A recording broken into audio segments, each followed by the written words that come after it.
আমি এসেছি ডিম পার্লারে আমার নাকের ছিচি বন্ধ করার অনেকদিন ইচ্ছে ছিল, কিন্তু বাজেটের জন্য করতে পারিনি। তো দেখা যাক বাকিটা বাকি লোকেশন পরে দেখাবো। এখানে আসছি।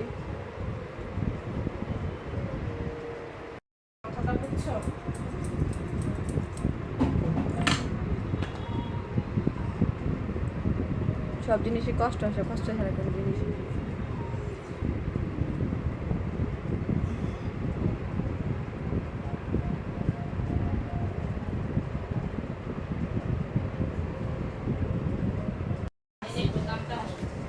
বৃষ্টি বাইরে বৃষ্টি আমরা খুদে ওখানে প্রেসার করতো না করতো না ওই যে এরা দুজন করবো না আর যদি হায়ার করবো চলে যাবো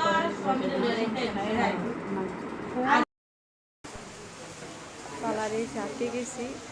দিন হচ্ছে বৃষ্টি।